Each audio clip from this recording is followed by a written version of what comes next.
This novel is a dramatic, multi-layered story set primarily in Sudan, following the lives of three Muslim girls, Intisar, Firdaus, and Mona, who are subjected to severe injustice, violence, and persecution under patriarchal, religious, and legal systems.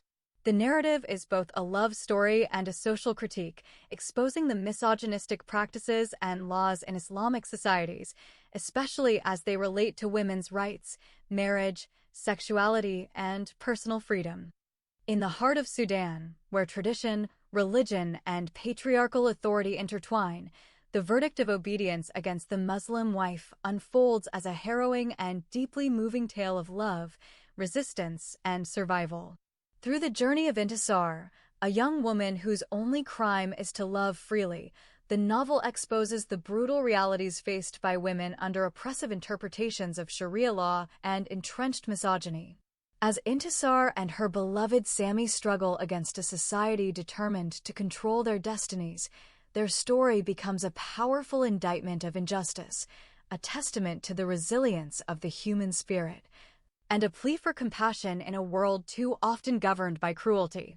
With unflinching honesty and emotional depth, the narrative invites readers to witness the courage it takes to defy the verdicts of obedience and the cost of seeking freedom in a world that punishes those who dare to love. The setting of the story is primarily Sudan, with significant scenes unfolding in the cities of Gedaref and Khartoum, and later extending into Ethiopia and Canada.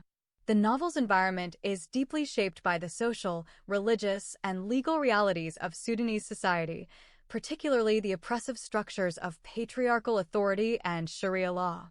Key aspects of the setting. Gedaref, Sudan. The story begins in the city of Gedaref, a place marked by economic hardship, frequent power outages, and a conservative, tightly knit Muslim community. Here, traditional values dominate, and the lives of women are strictly controlled by family, religious leaders, and societal expectations. The city is depicted as both physically and emotionally stifling, especially for young women like Intisar, who long for freedom and self-determination. Khartoum, Sudan. The capital city, Khartoum, is portrayed as a place of both hope and danger. It offers more freedom and anonymity than Gedaref, but it is also fraught with new risks for women, including sexual harassment, police brutality, and the threat of being arrested or forced into marriage. Khartoum's urban landscape includes hotels, universities, the Grand Mosque, and the infamous Kober Central Prison for Women, all of which serve as backdrops for Intisar's journey and struggles. Sudanese prisons. The novel provides a harrowing depiction of Sudanese prisons, especially for women. These are overcrowded, unsanitary, and violent places where female inmates are subjected to torture, abuse, and dehumanization by both guards and fellow prisoners. The prison becomes a symbol of the broader societal oppression faced by women under Sudanese law. Atmosphere and tone. Throughout the novel, the setting is not just a backdrop, but an active force shaping the characters' destinies. The oppressive heat, the crowded streets, the fear-filled prisons, and the vast, perilous wilderness all serve to heighten the sense of danger, urgency, and longing for escape. The contrast between the stifling, patriarchal world of Sudan and the relative openness of Ethiopia underscores the central themes of the novel: the struggle for freedom, the cost of resistance, and the hope for a better life. Cultural and religious context. The setting is also deeply infused with Islamic traditions, legal systems, and social customs, which dictate everything from marriage and gender roles to the administration of justice and punishment. The novel's depiction of mosques, Sharia courts, and religious leaders highlights the pervasive influence of religion on daily life and personal fate. In summary, the setting of The Verdict of Obedience Against the Muslim Wife is a vivid, multi-layered landscape that moves from the suffocating confines of Sudanese society through the dangers of exile and ultimately to the promise of a new beginning abroad. The physical and social environments are integral to the novel's exploration of injustice, resilience, and the quest for dignity and love. Main characters. 1. Intisar Ibrahim Mustafa Jaber. The central protagonist. a bright, beautiful, and independent young woman who resists forced marriage, endures persecution, and ultimately becomes a symbol of resistance and hope. Her journey is the emotional core of the novel. 2. Sami Osman Al-Taib. Intisar's beloved. The son of a wealthy and influential man, Sami is sensitive, educated, and willing to defy his family and society for love. His relationship with Intisar drives much of the plot. 3. Firdous Ibrahim Mustafa Jabir. Intisar's younger sister. She is also a victim of forced marriage and severe abuse, and her tragic fate is a major turning point in the story. 4. Mona Salah Eldin Hashim. Known as the first innocent girl, Mona is a close friend of Intisar and also a victim of kidnapping and rape. Her story runs parallel to Intisar's and intersects at key moments. 5. Salah Ahmed Hassan Salah. Sami's best friend and later Mona's lover. He is a lawyer who defends Intisar and Mona, and his character represents the struggle for justice within the system. 6. Badriya Ibrahim Mustafa Jabir. Intisar's half-sister, daughter of her father's first wife. Initially an antagonist, she later becomes more sympathetic and is involved in the family's internal conflicts. 7. Osman Al-Taib. Sami's father. A wealthy, powerful, and deeply patriarchal man who is the main antagonist. He orchestrates much of the suffering inflicted on Intisar and her family. 8. Maulana Sheikh Marzouk. The imam of the largest mosque in Gudaraf city. He is a religious authority who plays a key role in the forced marriages and the enforcement of Sharia law. 9. Hassan Majub al-Hilali. The legal Muslim husband forced upon Intisar. He is obsessed with her and becomes a major antagonist, especially in the latter part of the novel. 10. Majub al-Hilali. Hassan's father. He is an influential politician in Gudaraf city. 11. Farida Ibrahim Mustafa Jabir. Intisar's older sister. She is educated, supportive, and acts as a guardian and advocate for her younger sisters. 12. Sarah. Intisar's mother. She is a supportive but ultimately powerless figure, suffering greatly due to the tragedies that befall her children. 13. Omar Ibrahim Mustafa Jabir. Intisar's half-brother, son of her father's first wife. He acts as her guardian and is complicit in selling her into a forced marriage. 14. Haj Muhammad, witch doctor, social counselor, and manipulator. 15. Susan Hanna. Intisar's Coptic friend in Khartoum. She and her family shelter Intisar and play a crucial role in her escape. 16. Pastor Matahana. Susan's father and the Coptic priest who helps Intisar and Sami. 17. Maria Abraha. A young Ethiopian woman Intisar befriends in prison. Maria's story of loss and redemption parallels Intisar's, and she helps her secure asylum.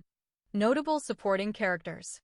Daldum, Haj Muhammad's demonic servant, a supernatural figure.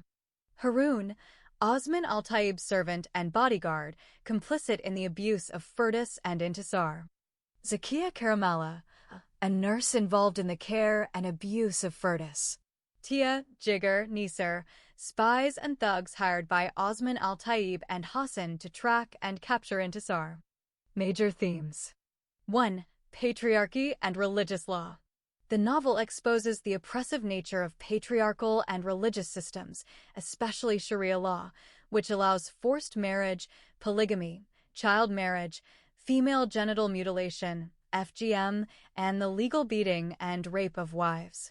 Women are denied agency, treated as property, and subjected to verdicts of obedience that strip them of autonomy. 2. Violence against women. The story truthfully depicts various forms of violence: forced marriage, marital rape, honor killings, FGM, and public executions. The legal and religious systems not only condone but actively enforce this violence. 3. Love, resistance, and survival. Despite overwhelming odds, the protagonists resist, fight for their dignity, and seek love and freedom. Intisar's journey is one of survival, resilience, and ultimately, escape to a new life. 4. Religious apostasy and conversion. The novel explores the consequences of leaving Islam for another religious faith, which is considered a capital crime in Sudan. Intisar's conversion is both a spiritual and practical act, allowing her to escape the legal trap of her forced marriage. 5. Corruption and hypocrisy.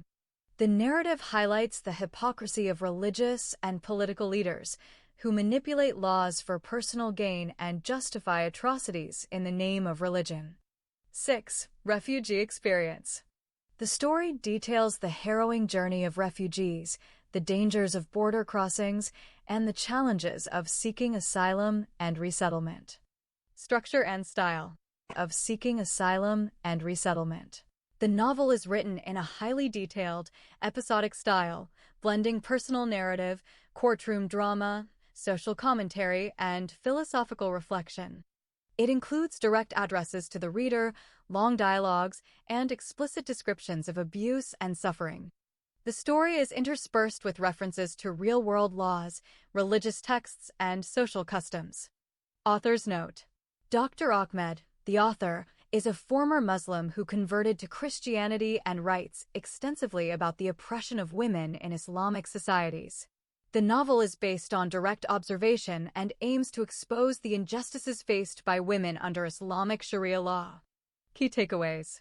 The verdict of obedience against a Muslim wife is a powerful, harrowing critique of misogynistic practices justified by religious and legal systems in some Muslim societies. It is both a tragic love story and a call for justice, freedom, and human rights, especially for women. The novel is explicit in its condemnation of forced marriage, FGM, marital rape, and the use of religion to justify violence against women. Ultimately, it is a story of survival, resistance, and the search for dignity and love in the face of overwhelming oppression. Character analysis. Intisar Ibrahim Mustafa Jabir. 1. Core identity and background. Intisar is introduced as a beautiful, intelligent, and spirited teenage girl from a poor family in Gadaref, Sudan. She is praised for her beauty, intellect, and independence, and is admired by many but chooses to focus on her studies and personal growth rather than accept the many marriage proposals she receives. Her family background is complex, marked by polygamy, rivalry between half-siblings, and the early death of her father, which leaves her and her sisters vulnerable to the control of male relatives and the patriarchal system. 2. Personality traits. Resilient and courageous. Intisar repeatedly demonstrates extraordinary resilience in the face of adversity. She endures forced marriage, homelessness, attempted rapes, imprisonment, torture, and public condemnation, yet continues to fight for her dignity and autonomy.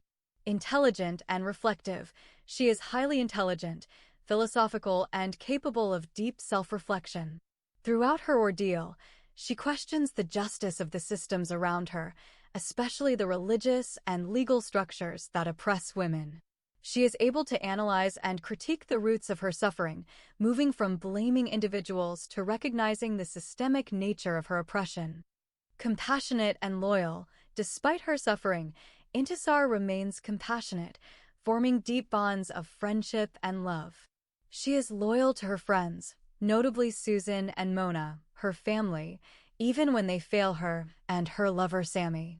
She is also capable of forgiveness and empathy, even towards those who have wronged her. 3. Motivations and desires. Desire for love and autonomy. Intisar's primary motivation is her desire to love and be loved freely, and to choose her own destiny. Her love for Sammy is sincere and deep, but it is also a symbol of her struggle for self-determination in a society that denies women agency. Search for justice and dignity.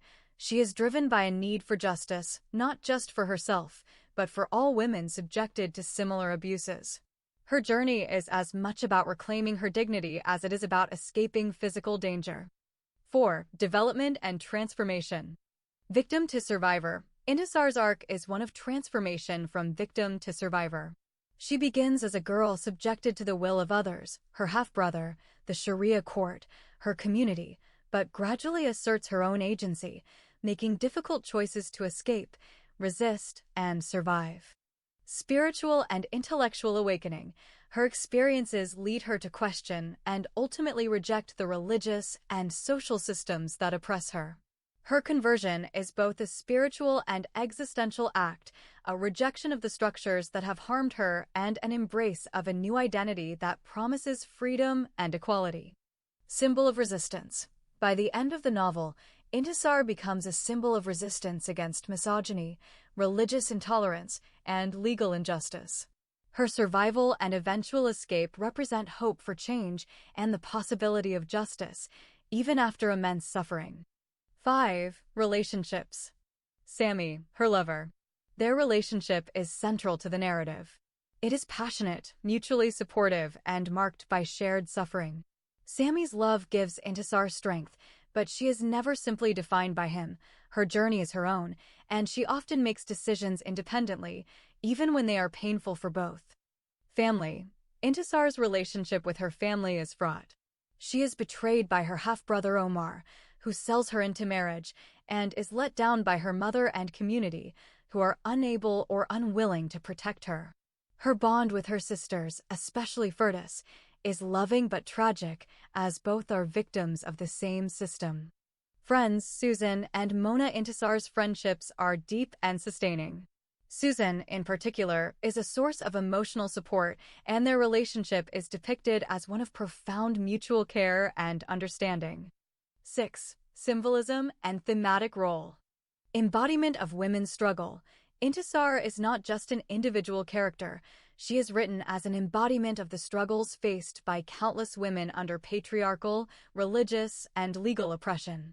Her experiences, forced marriage, FGM, marital rape, public shaming, apostasy trials, are depicted as systemic, not isolated. Agent of change. Through her resistance, survival, and eventual escape, Intisar becomes a catalyst for change, inspiring others, including her friends and even her persecutors, to question the status quo. 7. Strengths and flaws. Strengths: courage, resilience, intelligence, compassion, loyalty, and the ability to love and forgive. Flaws: at times, Intisar's idealism and trust in others lead her into danger. Her refusal to compromise her principles, while admirable, also exposes her to greater suffering. She is sometimes haunted by guilt, especially over the suffering of her family and the torture of her sister Firdaus, which she internalizes as her fault. 8. Resolution and legacy. Survivor and rebuilder. By the end of the novel, Intisar has survived unimaginable trauma and loss. She is physically and emotionally scarred, but she is also reborn first through her conversion, then through her escape, and finally through her reunion with Sammy. She is determined to rebuild her life, honor her lost loved ones, and advocate for justice and freedom. Inspiration. Intisar's story is ultimately one of hope, resilience, and the enduring power of the human spirit to resist, survive, and transcend even the most oppressive circumstances. In summary, Intisar is a complex, deeply human character whose journey from victim to survivor, from oppression to freedom, is both heartbreaking and inspiring. She is a symbol of resistance, a voice for the voiceless, and a testament to the strength and dignity of women everywhere who fight for their right to love, live, and be free. Here's an analysis of the author's writing style in The Verdict of Obedience Against the Muslim Wife. 1. Narrative voice and perspective. The novel is written in a third-person omniscient style, often shifting between a close focus on the protagonist, Intisar, and broader social commentary. The narrator is highly intrusive, frequently breaking the fourth wall to address the reader directly, offering philosophical reflections or editorialize on events. 2. Tone and atmosphere. The tone is unflinchingly honest, raw, and emotionally charged. The author does not shy away from explicit descriptions of violence, suffering, and injustice, using explicit detail to evoke empathy and outrage. There is a persistent sense of urgency, danger, and oppression, heightened by vivid depictions of setting, the stifling heat, crowded streets, and fear-filled prisons. 3. Structure and organization. The novel is episodic and highly detailed, blending personal narrative, courtroom drama, social critique, and philosophical reflection. Chapters often begin with a scene or anecdote, then expand into broader commentary or analysis, before returning to the character's immediate experiences. The story is interspersed with references to real-world laws, religious texts, and social customs, grounding the fictional narrative in factual context. 4. Language and diction. The language is direct, explicit, and sometimes polemical. The author uses strong, emotionally loaded words to describe injustice, misogyny, and violence. There is frequent use of repetition for emphasis, especially in moments of high emotion or trauma, like repeated references to beating, starving, and raping. The diction shifts between poetic and philosophical, especially in love letters or introspective passages, and blunt, even clinical, when describing abuse or legal procedures. 5. Dialogue and internal monologue. Dialogue is often used to reveal character motivations and social dynamics, but is sometimes stylized or didactic, serving as a vehicle for the author's arguments about law, religion, or gender. Internal monologue is used extensively, especially for Intisar, to explore her psychological state, doubts, and philosophical reflections. 6. Imagery and symbolism. The author employs vivid, sometimes brutal imagery to convey suffering and oppression, descriptions of prison, violence, or the House of Obedience. Symbolism is used to contrast freedom and confinement, the moon as a symbol of longing and hope, the House of Obedience as a symbol of patriarchal control. 7. Intertextuality and allusion. The narrative is rich in allusions to religious texts, Quran, Hadith, philosophical works, Sartre, Gandhi, and classic literature. These references are used both to contextualize the characters' struggles and to critique the systems that oppress them. 8. Explicitness and realism. The author does not shy away from explicit descriptions of abuse, sexual violence, and legal injustice. This realism is intended to shock, provoke, and bear witness to the suffering of women under interpretations of religious and legal systems. 9. Didacticism and social critique. The writing is openly didactic. The author's purpose is not only to tell a story, but to expose, critique, and condemn misogynistic practices justified by religion and law. The narrative frequently pauses for direct social commentary, philosophical reflection, or appeals to the reader's sense of justice. 10. Emotional intensity. The prose is emotionally intense, especially in scenes of love, loss, or violence. The author uses sensory detail, repetition, and rhetorical questions to heighten the reader's emotional engagement. In essence, the author's style is uncompromising, passionate, and activist. The writing is designed to immerse the reader in the lived reality of the characters, provoke outrage at injustice, and inspire empathy and reflection. The blend of narrative, social critique, and philosophical reflection makes the novel both a work of fiction and a manifesto for change. Here's a detailed analysis of the author's writing style and the use of symbolism in The Verdict of Obedience Against the Muslim Wife. 1. Author's writing style. A. Narrative structure and voice. Episodic and expansive. The novel is structured in a highly detailed, episodic manner, blending personal narrative, courtroom drama, social commentary, and philosophical reflection. The story unfolds through a series of dramatic episodes, often shifting between different characters' perspectives and settings, which gives the narrative a sweeping, panoramic quality. Direct address and commentary. The author frequently addresses the reader directly, breaking the fourth wall to offer commentary, pose rhetorical questions, or reflect on the events and their broader implications. This creates a sense of intimacy and urgency, as if the author is both storyteller and witness. Explicit and unflinching. The writing is unflinching in its depiction of violence, abuse, and suffering. The author does not shy away from explicit descriptions of trauma, using explicit language to convey the brutality faced by the protagonists. This directness is intended to shock, provoke, and bear witness to injustice. B. Language and imagery. Rich, sensory detail. The prose is dense with sensory imagery, especially when describing settings, the oppressive heat, the crowded streets, the squalor of prisons, and emotional states.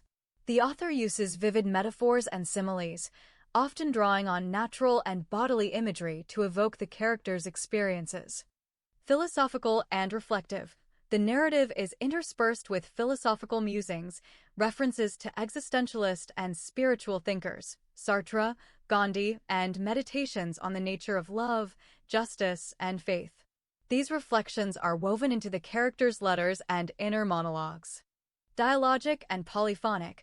Dialogue is used extensively, not only to advance the plot, but to stage debates about religion, gender, law, and morality. The voices of different characters, victims, perpetrators, bystanders, are given space, creating a polyphonic effect that highlights the complexity of the issues at stake.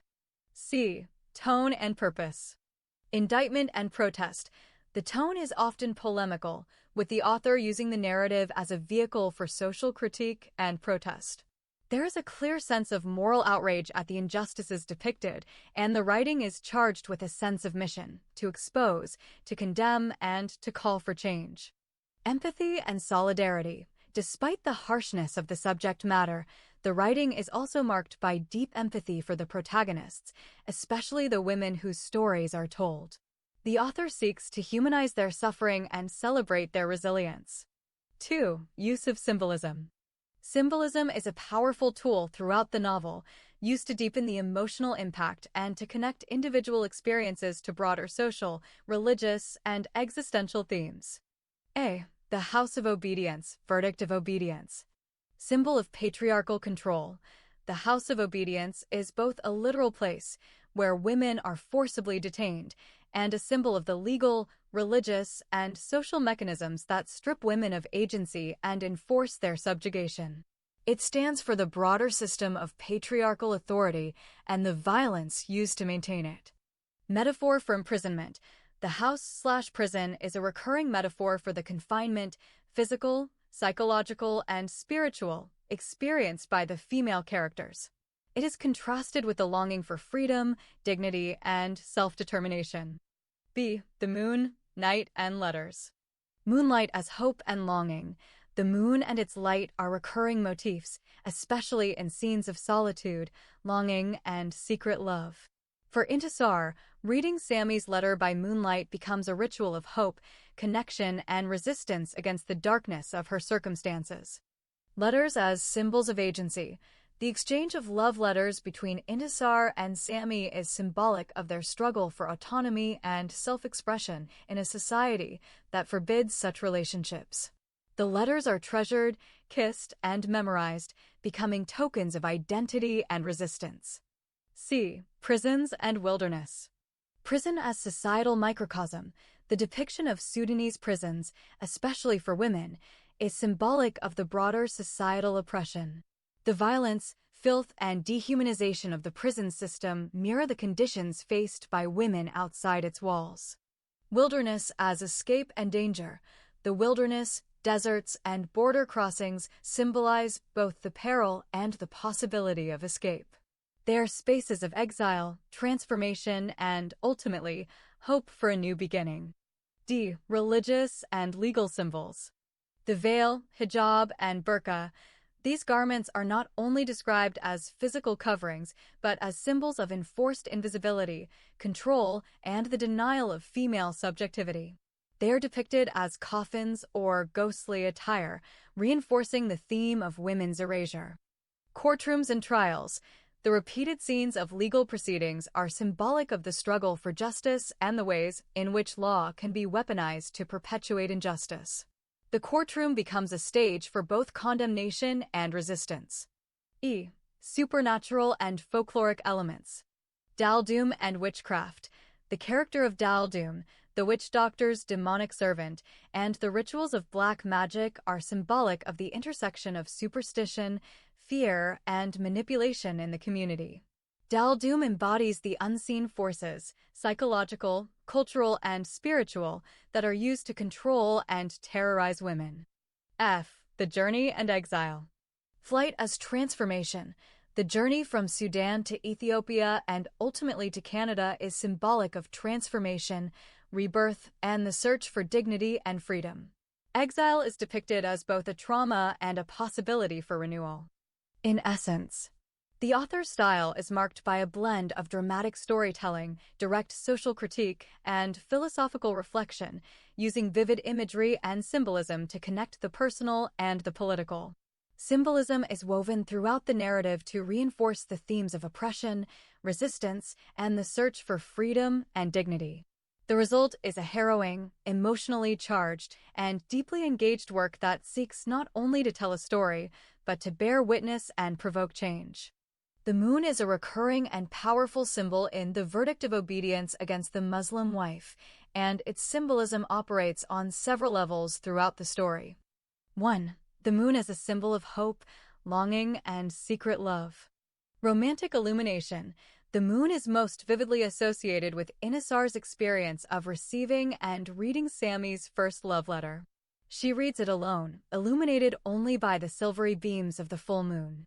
The moonlight becomes a gentle, protective presence, allowing her to savor her feelings in secrecy and safety, away from the harsh scrutiny of her family and society. Connection across distance. The moon is described as a natural representative on behalf of the absent lovers. When Intisar and Sammy are separated, the moon becomes a shared point of reference, a silent witness to their love and longing.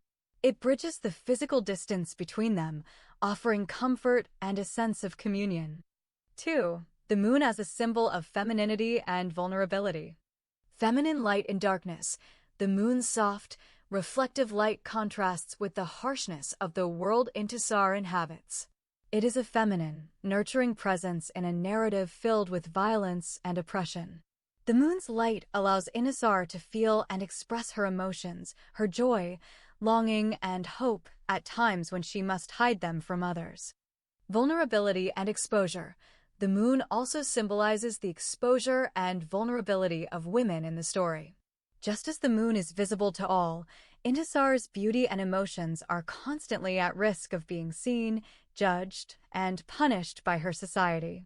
Yet, under the moon's light, she finds a rare moment of safety to be herself. 3. The moon as a witness and silent confidant. Witness to suffering and resistance. The moon is present during some of Intisar's most private and transformative moments, her reading of Sammy's letter, her reflections on love, and her silent acts of resistance. It becomes a silent confidant, a celestial witness to her inner life and her struggle for dignity. Symbol of constancy. The moon's cyclical nature, waxing and waning, yet always returning, mirrors the persistence of hope and love in the face of adversity. For Intisar, the moon is a constant in a world of uncertainty and danger. 4. The moon as a motif of storytelling and memory. Storytelling tradition. The moon is also linked to the tradition of storytelling in Sudanese culture. The narrative describes how, during power outages, children gather around their grandmothers in the moonlight to hear legends and fables. The moon thus becomes a symbol of memory, tradition, and the passing down of stories, both personal and collective. Memory and nostalgia. For Intisar, the moonlight evokes memories of happier, more innocent times and becomes a source of nostalgia and longing for a life free from oppression. 5. The moon as a symbol of defiance and freedom. Defiance of social norms. By reading and rereading Sammy's letter under the moon, Intisar is engaging in a quiet act of defiance. The moon's light enables her to claim a space for herself, to nurture her forbidden love, and to dream of a different future. Freedom and escape. The moon is associated with the desire for escape, both literal and metaphorical.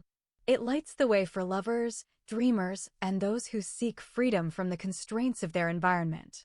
Key example from the text. Her lover is many miles away and his long-awaited-for letter has finally arrived. She is alone in a secluded corner of her house. She is lying on the bed with her legs bent up. Her chest is lifted from the bed. She supports the rest of her body with her elbows. She is holding in her hands a piece of paper that looks like a letter. The only light she has is the silvery beams of the bright moon. How many times did she kiss that message? How many times did she press his letter to her chest? How many times did she read her first love letter? God only knows. She has read it many times while standing, many times sitting, many times walking, and many times lying on her back and on her stomach, and with all this it seems that she is not satisfied. The more she reads that letter, the more she wants to read it again. Her pretty face gets brighter every time she looks at the letter.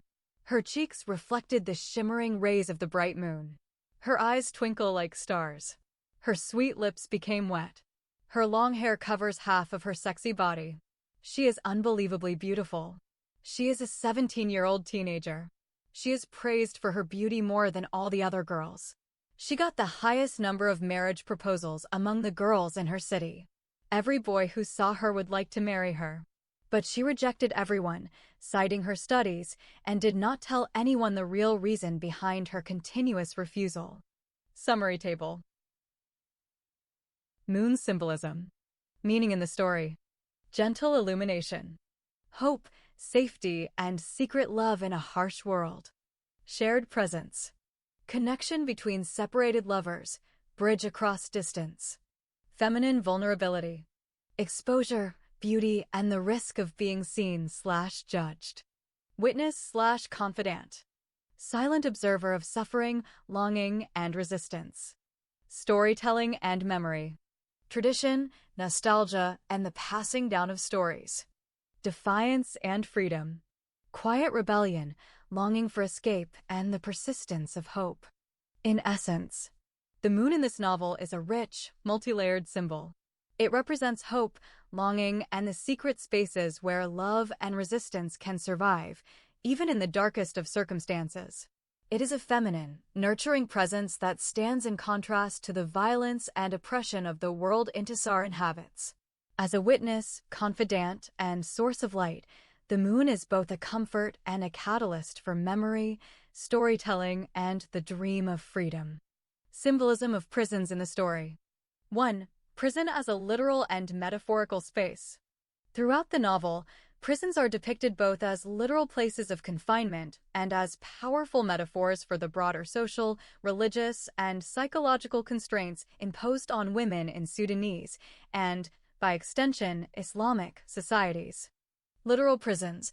The story provides vivid, harrowing descriptions of women's prisons in Sudan and Ethiopia. These are overcrowded, unsanitary, violent, and dehumanizing spaces where female inmates are subjected to torture, abuse, and humiliation by guards and other prisoners. The physical suffering endured in these spaces is a direct reflection of the violence and injustice women face in the outside world under patriarchal and religious systems. Metaphorical prisons. Beyond the physical walls, the concept of prison is used to symbolize the broader societal, religious, and legal structures that confine women. The protagonist, Intisar, and other female characters are repeatedly described as being imprisoned by forced marriage, Sharia law, family expectations, and the threat of violence. The House of Obedience itself is a kind of prison, where women are detained until they submit to their husband's authority. 2. Prison as a symbol of patriarchal and religious oppression. The prison is a recurring symbol for the oppressive power wielded by men, religious authorities, and the state over women's bodies and destinies. Legal and religious mechanisms. The verdict of obedience is described as a legal and religious mechanism that can force a woman into literal imprisonment if she refuses to submit to her husband. This system is portrayed as deeply patriarchal, stripping women of agency and treating them as property to be disciplined and controlled. Societal complicity. The prison is not just a place for criminals, but a tool for enforcing obedience and punishing resistance. The story makes clear that the entire society, family, religious leaders, police, and courts, is complicit in maintaining these metaphorical prisons for women. 3. Prison as a site of transformation and resistance. Despite its horrors, the prison also becomes a site of transformation for the protagonist. From victim to survivor, Intisar's time in prison is depicted as a crucible that tests her spirit but also strengthens her resolve. She moves from being a passive victim to an active resistor, ultimately escaping and seeking asylum. The prison, then, is not only a place of suffering, but also a place where the seeds of resistance and hope are sown. Solidarity and sisterhood. Within the prison, Intisar forms bonds with other women who have suffered similar fates. These relationships provide emotional support and a sense of shared struggle, highlighting the possibility of solidarity even in the darkest circumstances. 4. Prison as a symbol of the female condition. The novel repeatedly draws parallels between the physical prison and the condition of women in patriarchal societies. Women as prisoners. The narrative explicitly states that women are treated as minors, property, or even as mentally handicapped, and are denied autonomy in all aspects of life. The prison thus becomes a symbol for the everyday reality of women who are imprisoned by laws, customs, and violence even outside the literal prison walls. Escape and exile. The only way for Intisar to achieve freedom is to escape not just the physical prison, but the entire system, by fleeing the country and seeking asylum abroad. This underscores the totalizing nature of the prison that the story critiques. Key passages illustrating prison symbolism. The novel provides a harrowing depiction of Sudanese prisons, especially for women. These are overcrowded, unsanitary, and violent places where female inmates are subjected to torture, abuse, and dehumanization by both guards and fellow prisoners. The prison becomes a symbol of the broader societal oppression faced by women under Sudanese law. This system is deeply patriarchal and strips women of agency, treating them as property and enforcing obedience through legal, religious, and sometimes physical coercion. The novel uses this concept as a central critique of misogynistic practices justified by religious and legal systems. Women are denied agency, treated as property, and subjected to verdicts of obedience that strip them of autonomy. Despite overwhelming odds, the protagonists resist, fight for their dignity, and seek love and freedom. Intisar's journey is one of survival, resilience, and ultimately, escape to a new life. In essence, in The Verdict of Obedience Against the Muslim Wife, prisons are not just physical locations, but powerful symbols of the many forms of captivity imposed on women by patriarchal, religious, and legal systems. The story uses the imagery of prison to critique these systems, to highlight the suffering and resilience of women, and to call for justice, freedom, and human dignity. The journey from imprisonment to escape and exile mirrors the struggle for liberation from all forms of oppression. Here's a comprehensive exploration of the House of Obedience as a symbol and narrative device in The Verdict of Obedience Against the Muslim Wife. The House of Obedience, Meaning and Symbolism. 1. Definition and legal context. The House of Obedience, sometimes called the Verdict of Obedience Against a Disobedient Muslim Wife, is a legal and religious mechanism found in Islamic Sharia law, particularly as practiced in Sudan and similar societies. It refers to a court order that compels a Muslim wife, deemed disobedient nashais, to return to her husband and submit to his authority.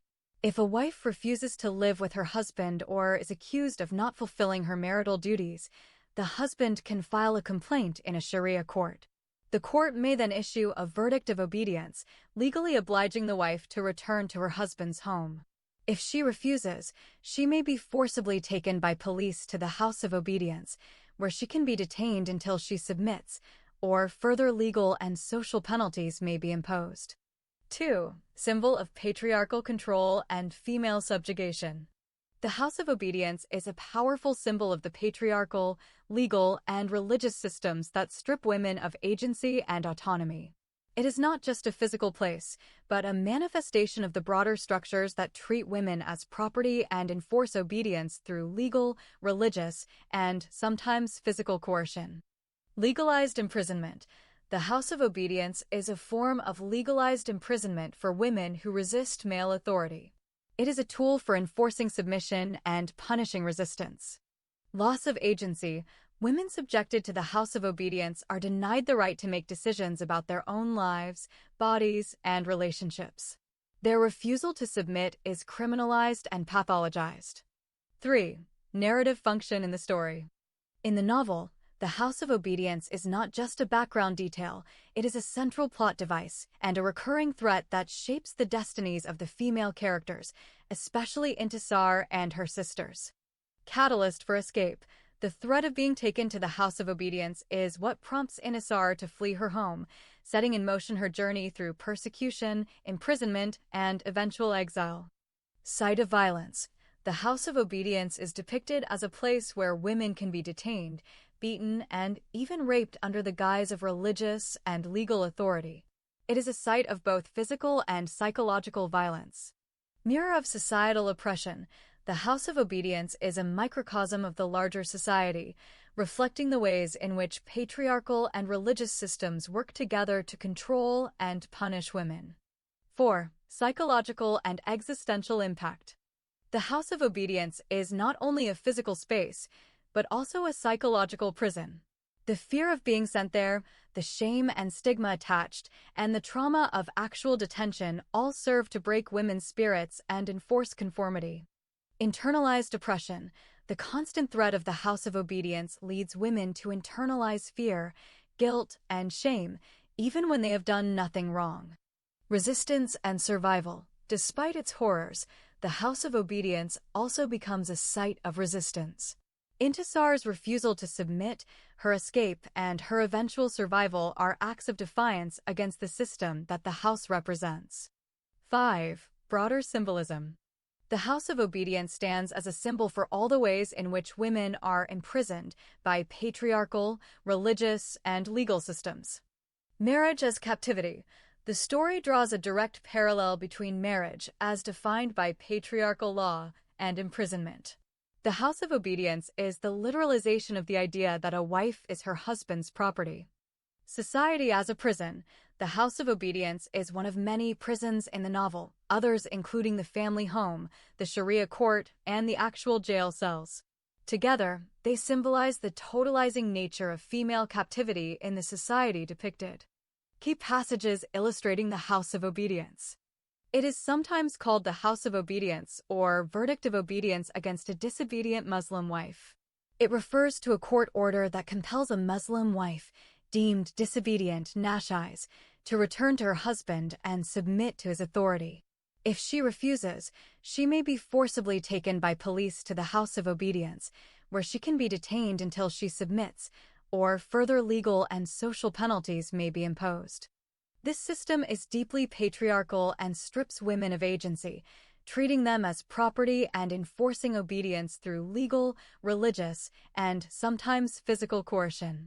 The novel uses this concept as a central critique of misogynistic practices justified by religious and legal systems. In essence, the House of Obedience in The Verdict of Obedience against the Muslim Wife is a central symbol of the novel's critique of patriarchal and religious oppression. It represents the intersection of law, religion, and custom in the control of women's bodies and lives. As both a literal and metaphorical prison, it is a site of suffering, resistance, and, ultimately, a call for justice and freedom. The love story of Intisar and Sami. 1. Foundation, love at first sight and emotional depth. Initial attraction. Intisar and Sami's relationship begins with a powerful, almost fated, love at first sight. Their connection is immediate and deep, transcending the social and religious barriers that surround them. Sami is captivated by Intisar's beauty, intelligence, and spirit, while Intisar finds in Sami a rare combination of affection, respect, and support that is missing from her environment. Mutual idealization. Both see each other as soulmates, and their love is described in poetic, almost mythic terms. They idealize each other, with Sami viewing Intisar as the only woman he could ever love, and Intisar believing that she was born to love Sami. 2. Relationship as resistance. Defiance of social norms. Their love is not just personal but political. By loving each other, they are defying the class system, patriarchal authority, and religious conservatism of their society. Their relationship becomes a form of resistance against forced marriage, polygamy, and the denial of women's agency. Shared suffering. Both endure immense suffering because of their love. Sammy is disowned and imprisoned by his family, while Intisar is forced into marriage, abused, and persecuted. Their bond is strengthened by this shared adversity, and they become each other's primary source of comfort and hope. 3. Emotional and psychological dynamics. Mutual support. Throughout their ordeal, Sammy and Intisar support each other emotionally. Sammy's letters and promises give Intisar hope during her darkest moments, and Intisar's resilience inspires Sammy to keep fighting for their love. Reconciliation and growth. Despite many conflicts, they are able to reconcile, communicate honestly, and reaffirm their commitment. Their love matures from youthful infatuation to a deeper, more resilient partnership forged in adversity. 4. Relationship as a source of identity and agency. Empowerment. For Intisar, Sammy is both a lover and a symbol of the freedom and self-determination she craves. Her relationship with him empowers her to resist forced marriage, endure torture, and ultimately escape to a new life. Sammy, likewise, finds in Intisar a reason to defy his family and society and to question the values he was raised with. Transformation. Their love is transformative. It leads Intisar to question and ultimately reject the religious and social systems that oppress her, and it pushes Sammy to grow beyond the limitations of his upbringing. Their relationship is a catalyst for both personal and spiritual awakening. 5. Physical and sexual dimension. Consummation as liberation. The physical aspect of their relationship is depicted as both a source of joy and a symbol of liberation. Their first sexual union is described as a moment of mutual discovery, healing, and affirmation of their love and agency. It stands in stark contrast to the violence and coercion that characterize other relationships in the novel. Contrast with marital rape. The tenderness and consent in their intimacy are juxtaposed with the brutality of forced sex and marital rape that Intisar and her sister Firdas endure at the hands of others, highlighting the difference between love and domination. 6. Separation, loss, and reunion. Separation. The lovers are repeatedly separated by external forces, imprisonment, forced marriage, religious persecution, and exile. Each separation is marked by intense longing, despair, and the fear of permanent loss. Despair and hope both experience moments of hopelessness. Sammy contemplates suicide after believing Intisar has been executed, and Intisar nearly gives up hope during her imprisonment and trials. Yet, their love endures, sustained by memory, letters, and the hope of reunion. Miraculous reunion. Their eventual reunion is depicted as a miracle, a reward for their perseverance and faith in each other. The reunion is emotionally charged, with both physically and emotionally transformed by their experiences, but their love remains the core of their identity and happiness. 7. Symbolic and thematic significance. Love as resistance and redemption. Intisar and Sammy's relationship is more than a romance. It is a symbol of resistance against oppression and a testament to the redemptive power of love. Their union, achieved after immense suffering, stands as a critique of the systems that seek to control women's bodies and choices. Hope and survival. Their love story, though tragic, ultimately offers hope that dignity, freedom, and happiness are possible, even after the most profound suffering. Intisar and Sammy's romantic relationship is the emotional and thematic heart of the novel. It is a love that is tested by every conceivable obstacle, social, religious, legal, and personal, but endures through resilience, sacrifice, and mutual support. Their bond is a source of empowerment, transformation, and ultimately survival. Through their relationship, the novel explores the deepest questions of agency, faith, justice, and the human capacity for love in the face of overwhelming adversity. How the love relationship between Intisar and Sammy begins. The love story between Intisar and Sammy begins in the city of Gedaref, Sudan. Their first encounter is at a movie theater where Sammy sees Intisar with her sisters. He is immediately captivated by her beauty and presence. This meeting leaves a deep impression on Sammy, who finds himself thinking about her constantly. He later meets Intisar's sister at university, but it is Intisar who occupies his thoughts. Sammy's feelings for Intisar are so strong that he decides to write her a letter expressing his love and longing. He is hesitant and unsure of her feelings, but the intensity of his emotions compels him to reach out.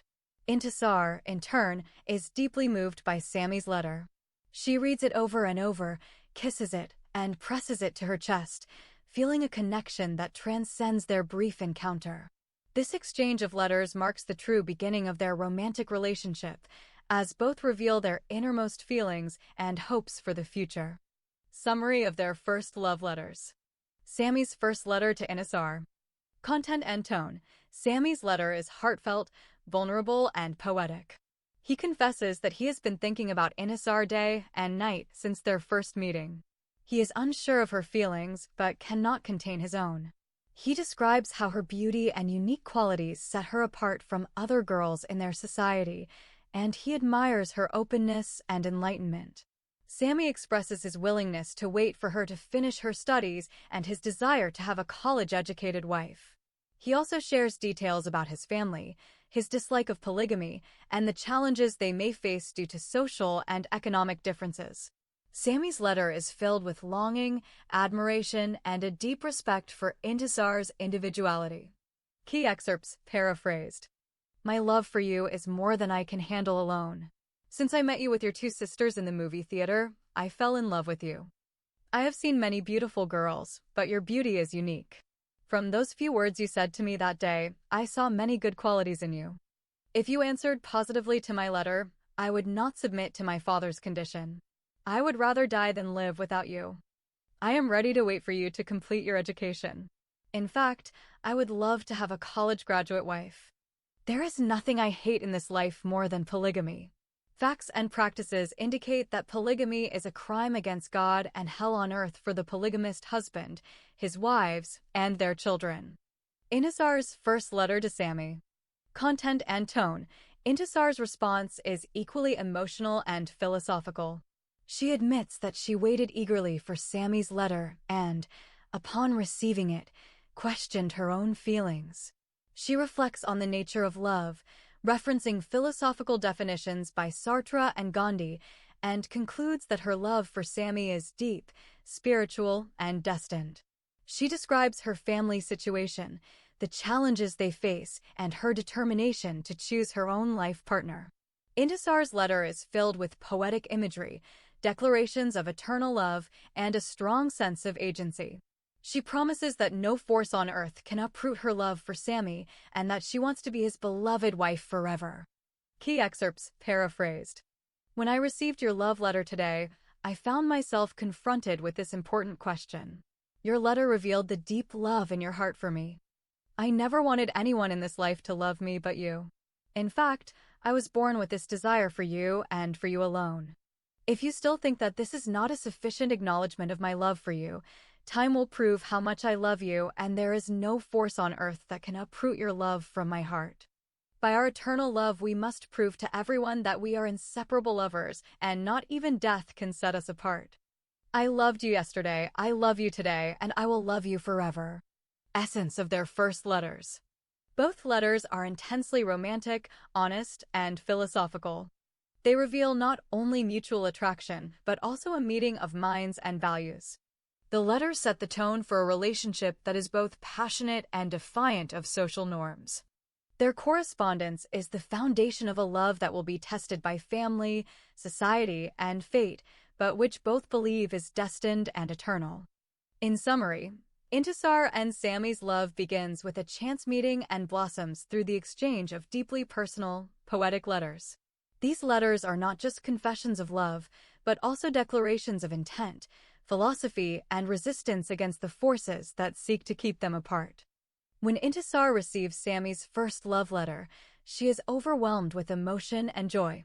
The letter arrives on a night when she is alone, illuminated only by the silvery beams of the full moon. Intisar reads and rereads the letter countless times, in every possible position, standing, sitting, walking, lying on her back and stomach, never feeling satisfied, always wanting to read it again. Each time she reads Sammy's words, her face brightens, her cheeks reflect the moonlight, her eyes twinkle, and her lips become wet with anticipation. She kisses the letter repeatedly, presses it to her chest, and even memorizes it by heart. The letter becomes a precious treasure to her, something she holds close and cherishes deeply. The act of reading the letter is not just about the words, but about feeling connected to her distant lover, experiencing his affection, and finding hope and happiness in their secret love. The letter is so meaningful to her that she treats it almost like a sacred text, reciting it as if it were verses from her holy book, the Quran. The emotional impact is profound. She laughs, cries, and dreams about their future together, and the letter becomes a symbol of her longing, devotion, and the forbidden love that sustains her in a world that condemns their relationship.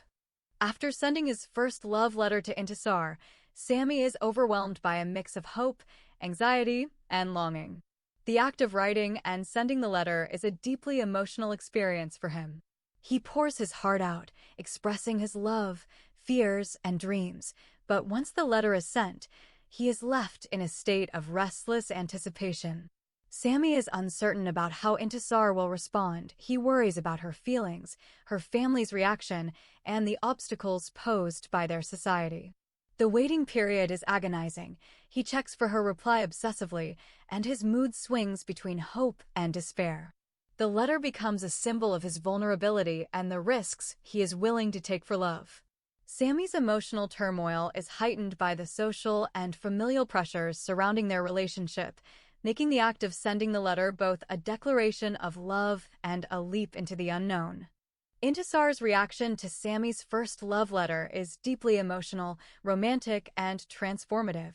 When she receives the letter, she is alone in her room, illuminated only by moonlight, and she reads it over and over again, unable to get enough of his words. The letter becomes a precious treasure to her. She kisses it, presses it to her chest, and even memorizes it by heart. Intisar is overwhelmed with joy, excitement, and a sense of validation. The letter confirms the depth of Sammy's feelings and gives her hope in a society that condemns love before marriage. As she reads, Intisar reflects on her own feelings and the obstacles they face. She is thrilled by Sammy's willingness to wait for her to finish her studies and his desire for her to be a college graduate. The letter also prompts her to think about the challenges ahead, including the likely opposition from Sammy's wealthy family and the social stigma attached to love before marriage in their community. Despite these fears, the letter fills her with courage and a sense of freedom. She feels that her love for Sammy is already destined, and she is willing to face any hardship for the sake of their relationship.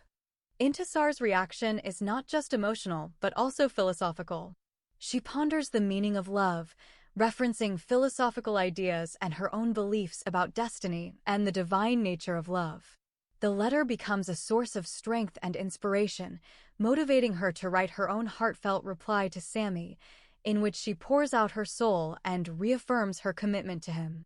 The exchange of letters marks the beginning of a passionate, idealistic, and ultimately tragic love story, with Intisar's reaction setting the tone for the depth and sincerity of their bond. In her reply to Sammy's first love letter, Intisar pours out her heart with honesty, vulnerability, and philosophical reflection. Here's a summary of what she writes. Emotional response. Intisar confesses that she read Sammy's letter over and over, memorizing it and cherishing every word. She describes how the letter made her feel deeply loved and valued, and how it became a source of joy and comfort in her lonely world. Self-reflection and doubt. She admits that before receiving the letter, she was unsure whether her feelings for Sammy were true love or just affection. His words force her to confront her own heart and search for the depth of her feelings. Definition of love. Intisar reflects on the nature of love, referencing philosophical ideas. She mentions reading Jean-Paul Sartre's definition of love as the desire to be loved, and Mahatma Gandhi's idea that every human is a lover in search of a beloved. She concludes that her love for Sammy is unique, deep, and divinely inspired. She feels she was born with the desire to be his beloved. Commitment and sacrifice. She assures Sammy that she loves him with all her mind, soul, and body, and is willing to give up everything and everyone to be with him. She expresses her willingness to face any hardship or challenge for the sake of their love. Social and family obstacles.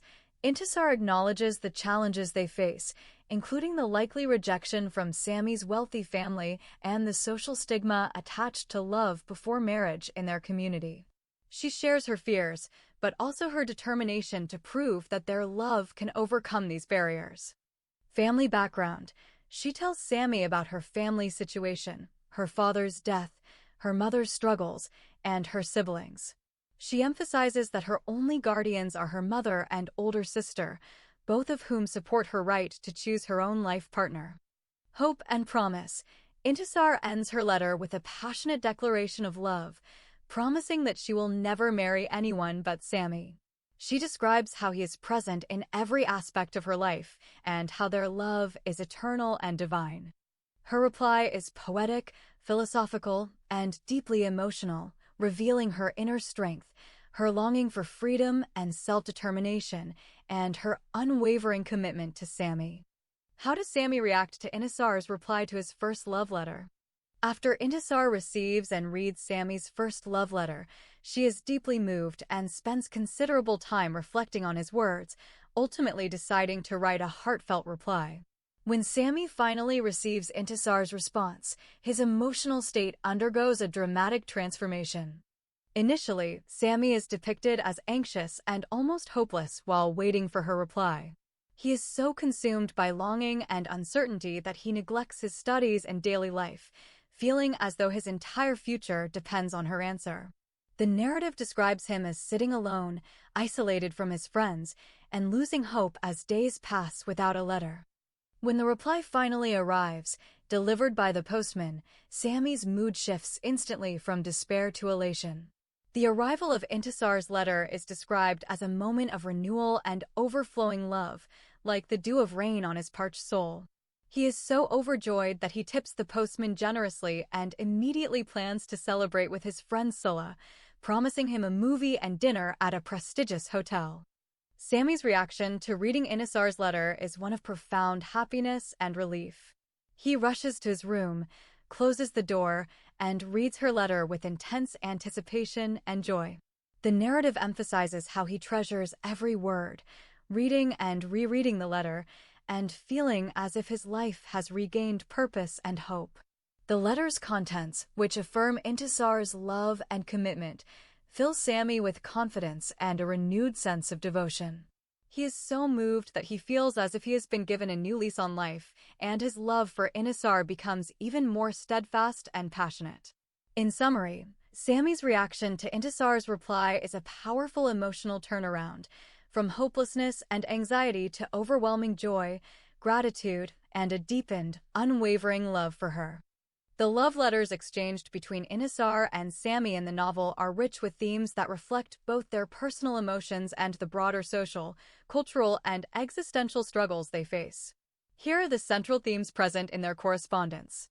1. Love as irresistible and transformative force. Both Intisar and Sammy describe love as an overwhelming, almost fated force that cannot be resisted. Sammy writes of being captivated by Intisar at first sight, while Intisar feels her love for him is innate, as if she was born for him.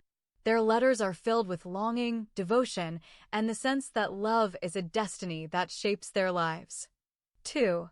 Conflict between individual desire and social/religious norms. A major theme is the tension between their personal desires and the restrictive norms of their society. Both writers reflect on the dangers and condemnation that come with loving before marriage, especially in a conservative Muslim community where such relationships are taboo. Their love is depicted as an act of defiance against social, religious, and familial expectations. 3. Freedom and autonomy. Intisar's letters, in particular, express a yearning for autonomy, the right to choose her own life partner, to continue her education, and to determine her own future. She contrasts her aspirations with the oppressive realities faced by women in her society, such as forced marriage, lack of consent, and the denial of basic freedoms. 4. Sacrifice and suffering. Their letters are imbued with the theme of sacrifice.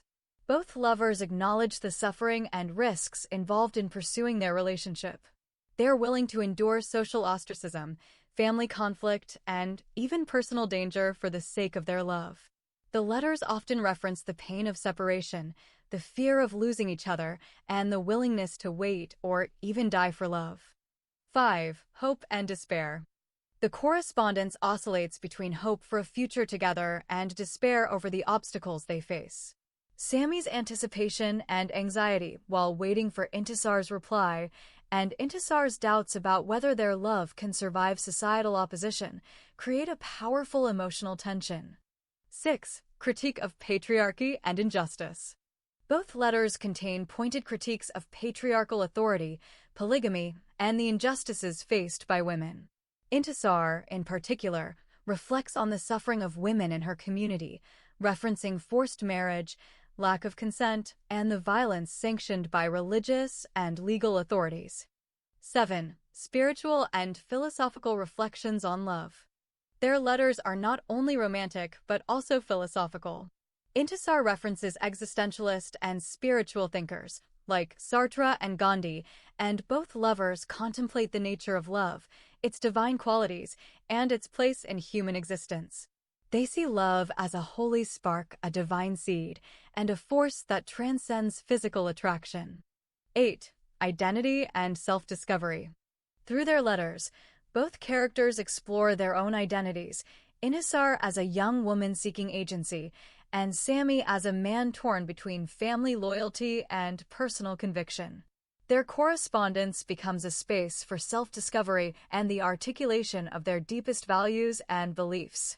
In summary, the letters between Intisar and Sammy are a microcosm of the novel's larger themes: the struggle for love and freedom in the face of oppression, the pain and beauty of longing, the courage to challenge injustice, and the hope that true love can transcend even the harshest realities of society.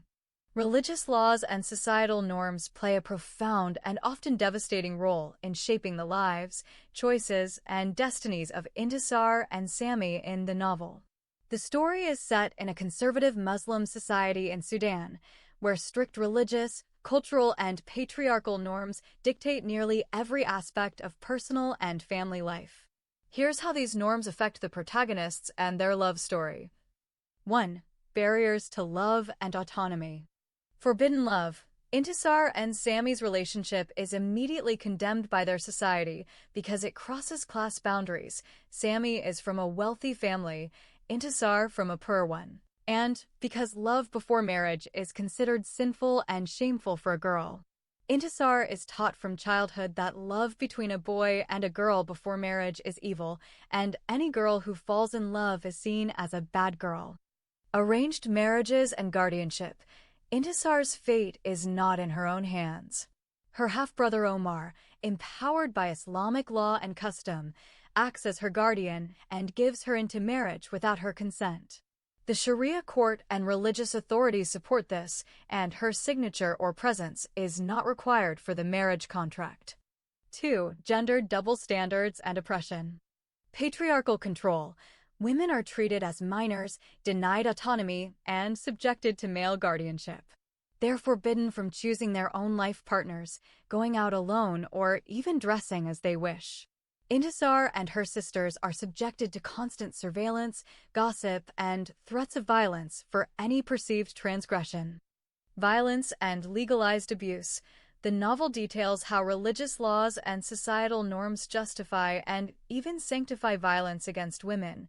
Beating, forced marriage, female genital mutilation, and honor killings are all depicted as accepted practices. When Intisar resists, she is labeled disobedient and faces the threat of being forcibly taken to the House of Obedience by the police. 3. Social ostracism and psychological impact. Isolation and stigma. Intisar is ostracized by her community, classmates, and even some family members for her relationship with Sammy. She is called a bad girl, shunned by neighbors, and even her mother is pressured to stop her from seeing Sammy. The fear of scandal and dishonor haunts her constantly. Internalized guilt and despair. The relentless pressure and condemnation lead Intisar to internalize guilt and shame, even contemplating suicide as an escape from her impossible situation. Sami, too, is driven to despair and nearly gives up hope when faced with the insurmountable barriers placed by his family and society. 4. Legal and religious enforcement. Sharia court and religious authority. The legal system, rooted in Sharia, is depicted as an instrument of patriarchal and religious control. The court issues verdicts of obedience, legitimizes forced marriages, and refuses to recognize a woman's right to choose or even to speak for herself. The religious leaders and judges are complicit in perpetuating injustice and violence against women. Punishment for defiance. When Intisar flees or resists, she is hunted by police, threatened with imprisonment, and ultimately faces the death penalty for apostasy and adultery after conversion to escape her fate. 5. Impact on others. Family and community. The love between Intisar and Sami becomes a catalyst for conflict, violence, and tragedy that ripples through their families and community. It leads to the destruction of Intisar's family, the death of her sister, the suicide of her brother, and the downfall of several men who conspired against them. The entire society is depicted as complicit in upholding norms that destroy lives. In summary, religious laws in the novel are not just a backdrop, but an active force that shapes, constrains, and often destroys the lives of individuals, especially women, who dare to seek love, autonomy, or justice. Intisar and Sami's love is depicted as heroic but ultimately tragic, as it collides with a system that values obedience, honor, and conformity over personal happiness and freedom. Their struggle exposes the deep injustices and human costs of these norms, making the novel a powerful critique of patriarchal and religious oppression. In the novel, the verdict of obedience against the Muslim wife, the four great men in the city of Gedaref are: Mr. Osman Al-Taib, the wealthy business tycoon, known for his immense wealth, influence, and power in business. Maulana Sheikh Marzouk, the imam of the largest mosque in Gedaref, representing religious authority. Mr. Mahjoub Al-Hilali, the famous politician, a key figure in local politics. Hajj Muhammad, the witch doctor, social counselor, and manipulator, who is considered the greatest of all. Hajj Muhammad is regarded as the greatest among these four men because his influence extends beyond a single domain. While Osman Al-Taib dominates business, Sheikh Marzouk religion, and Mahjoub Al-Hilali politics, Hajj Muhammad's power cuts across all these spheres. He is described as a three-in-one figure: a hospital doctor, spiritual healer, and witch doctor. His house is open to visitors daily, and he is sought after by people from all walks of life, especially women, for healing, blessings, and social interventions. His reputation is built on his ability to solve problems that others cannot, including marital disputes, illnesses, and social conflicts. He is credited with being the force behind the wealth of Osman Al-Taib and the political rise of Mahjoub Al-Hilali. Hajj Muhammad's social contributions, his role in manipulating outcomes through both spiritual and practical means, and his involvement in the most intimate and critical aspects of people's lives make him the most powerful and feared figure in Gedaref. His influence is so pervasive that even the police and other authorities are reluctant to challenge him, as seen in the official report that declared his work clean and dismissed any complaints against him. In summary, the four great men are Osman Al-Taib, business; Sheikh Marzouk, religion; Mahjoub Al-Hilali, politics; and Hajj Muhammad, witch doctor/social power. Hajj Muhammad is considered the greatest because his power is multidimensional, touching business, religion, politics, and the personal lives of the city's residents. He is seen as the ultimate problem solver, manipulator, and social force in Gedaref. Hajj Muhammad is believed to possess a range of powers, both real and supernatural, as perceived by the community. Healing powers. He is sought out for curing diseases that hospital doctors cannot treat, such as AIDS, cancer, infertility, and even incurable viruses like Ebola and coronavirus. He uses spiritual methods such as spitting on faces, giving incense burners, and prescribing medicines like Bokhara, incense, and Mihia, black water with Quranic verses. Supernatural/social powers. He is believed to have the ability to manipulate social situations, prevent or cause marriages, and even bring about the downfall or death of rivals through black magic or spiritual intervention. He is credited with causing mysterious deaths, madness, and misfortune to those targeted by his rituals. Manipulation and fear. Hajj Muhammad uses fear, superstition, and psychological manipulation to control and intimidate people. He is said to have demonic servants, like Daldum, who carry out his supernatural punishments, and he is rumored to be able to transform into animals or supernatural beings, like shapeshifting into a black crow or werewolf. Social influence.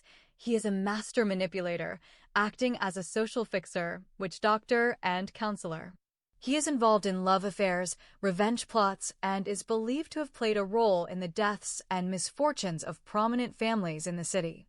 His reputation is so powerful that even the police, politicians, and religious leaders are wary of him, and he is considered untouchable by the authorities. How do the police investigate the social activities of Hajj Muhammad and reach the conclusion that he has a clean business? Police investigation process. The Deputy Commissioner of Gadaref City Police assigned plainclothes officers to monitor Hajj Muhammad's activities for a month. They observed that he received many visitors daily, mostly women, and that he rarely left his house except for Friday prayers at the mosque.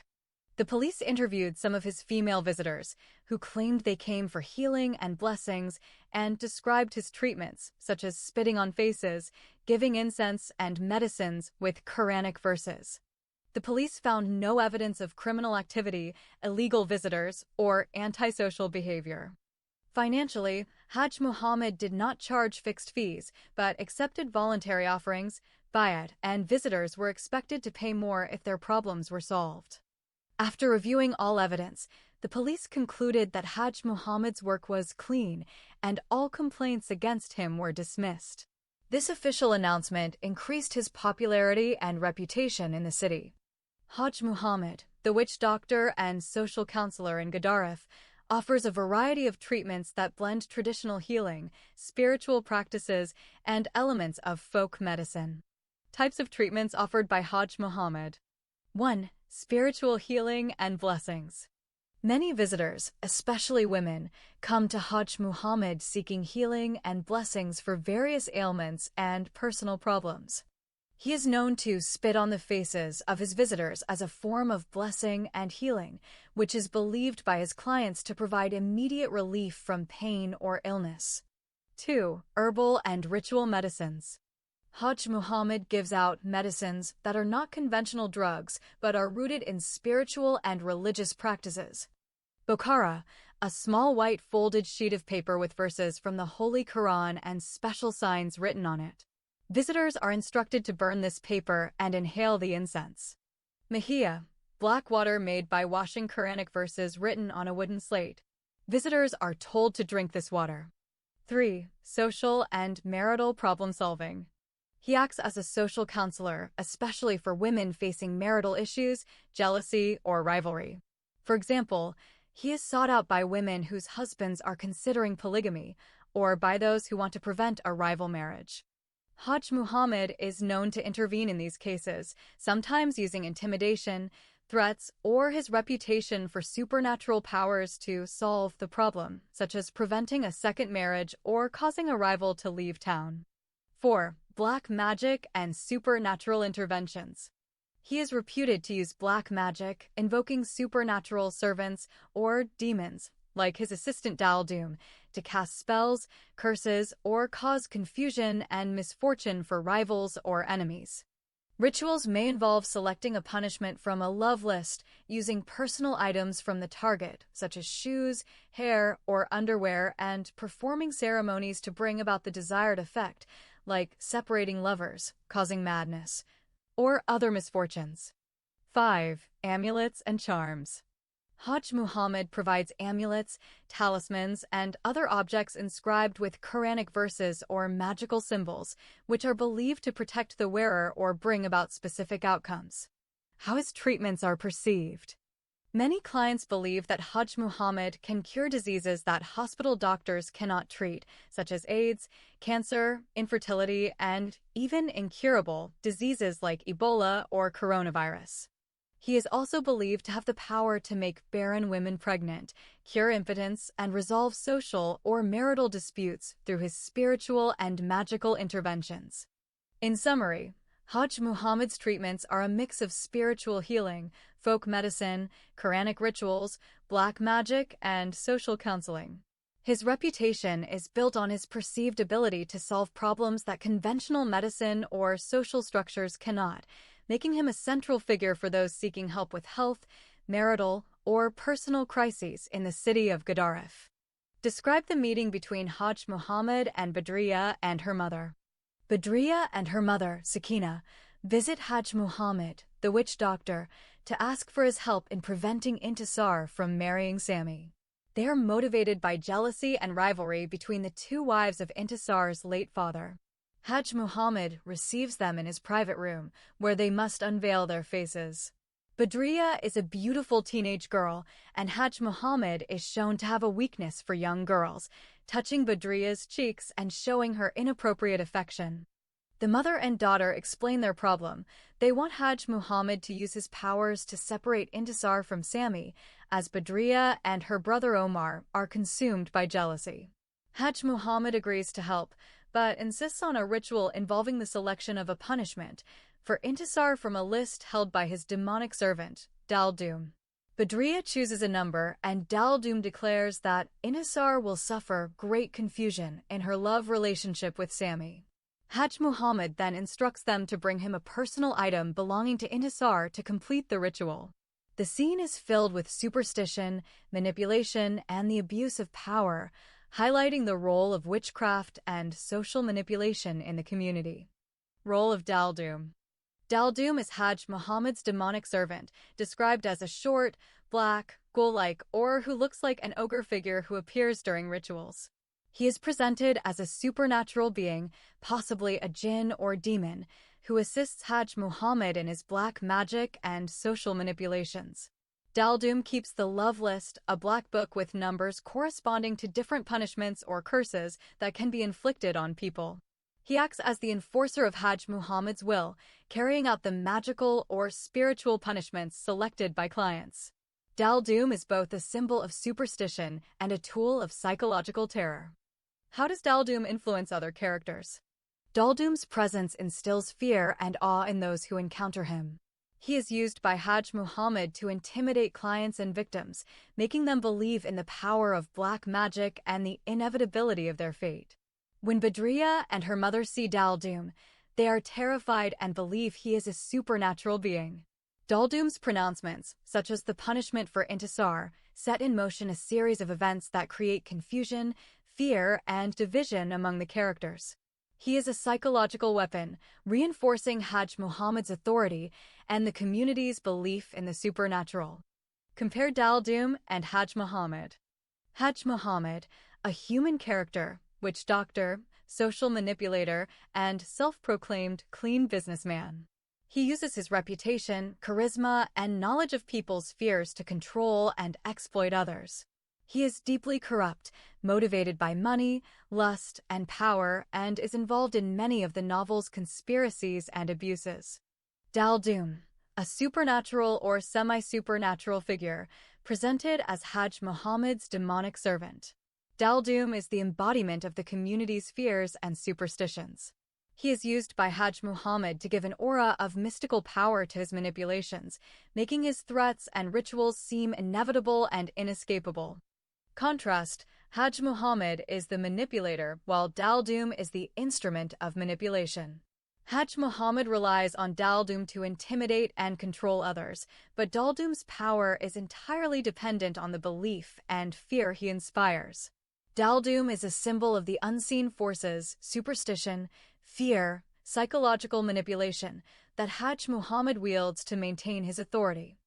The second visitor to Hajj Muhammad after Badriya and her mother leave his house is Hassan Majub al-Hilali.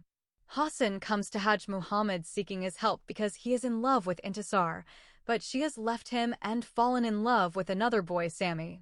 Hassan asks Hajj Muhammad to either turn Intisar's heart back to him or at least to spoil her relationship with Sami and stop their plans to marry each other. Hajj Muhammad listens to Hassan's request and, after some negotiation about payment, agrees to help him by working against Intisar and Sami's love relationship, using his so-called mighty demons to create confusion and problems between them. Hajj Muhammad's plan, as revealed after his meeting with Badriya and her mother, is to use his reputation as a witch doctor and social fixer to intervene in the love affair between Intisar, the beautiful girl loved by Sami, and Sami, the son of the wealthy Mr. Osman al-Tayyib. Badriya and her mother, motivated by jealousy and rivalry within their polygamous family, approach Hajj Muhammad to prevent Intisar from marrying Sami, as this marital union would cause distress to Badriya and her brother Omar. Hajj Muhammad listens to their grievances and, after some theatrics involving his demonic assistant Dal Doom, proposes to use his supernatural servants to create confusion and obstacles in the relationship between Intisar and Sami. He claims he can separate the lovers by magical means, but requires a personal item belonging to Intisar, such as an underwear, shoe, handkerchief, or hair, to perform his work. The plan is to cause great confusion and misery in the lovers' relationship, making their lives unbearable hellfire, and ultimately to separate them. Hajj Muhammad assures Badriya and her mother that he will not harm Sami, as he is the son of his friend, but will focus his efforts on Intisar, whom he describes as the enemy. He also warns that if Badriya and her mother fail to pay him and his servants after the work is done, his supernatural agents will turn against them as well. In summary, Hajj Muhammad's plan is to use black magic and social manipulation to sabotage the love affair between Intisar and Sami at the request of jealous family members in exchange for payment and a personal item from the target. What is the role of Dal Doom? Dal Doom is a supernatural character who appears as the chief servant or demonic assistant to Hajj Muhammad, the witch doctor and social counselor in the city of Gadaref. Dal Doom is depicted as a short, black, ghoul-like or ogre figure, often described in terms that evoke fear and the supernatural. He is not a regular human character, but rather a symbolic and magical presence, representing the connection between Hajj Muhammad and the world of spirits, demons, and black magic. Key functions and symbolism. Agent of black magic and revenge. Dal Doom is invoked by Hajj Muhammad whenever a client requests supernatural intervention, especially for revenge, curses, or to separate lovers. He is the one who records the names of targets in his black book and assigns them a number, which determines the type of supernatural punishment or curse that will befall them. Instrument of fear and control. His presence is used to intimidate and manipulate clients, especially women who come to Hajj Muhammad seeking help. The fear Dal Doom inspires is part of the psychological manipulation that Hajj Muhammad employs to maintain his reputation and power in the community. Executor of supernatural punishments. Dal Doom is said to command invisible evil spirits or demons who carry out the punishments or curses chosen by clients. For example, when Badriya and her mother come to Hajj Muhammad to request harm against Intisar, Dal Doom is the one who records the chosen punishment, number 9, which means creating confusion and hellfire in the love relationship, and instructs the women to bring a personal item belonging to Intisar for the magic to work. Bridge between worlds. Dal Doom acts as a bridge between the human world and the world of the supernatural. He is the one who connects Hajj Muhammad to the other world of demons, making the witch doctor's threats and promises to seem more real and terrifying to his clients. Comic and grotesque relief. Despite his frightening appearance, Dal Doom's interactions sometimes provide a darkly comic or grotesque relief in the narrative, highlighting the absurdity and horror of the superstitions and magical thinking that pervade the society depicted in the novel. Example scene. When Badriya and her mother visit Hajj Muhammad, Dal Doom is summoned to record Intisar's name and the chosen punishment. His appearance terrifies the women, and his actions, such as presenting the love list and demanding a personal item from Intisar, are central to the ritual of black magic that Hajj Muhammad performs.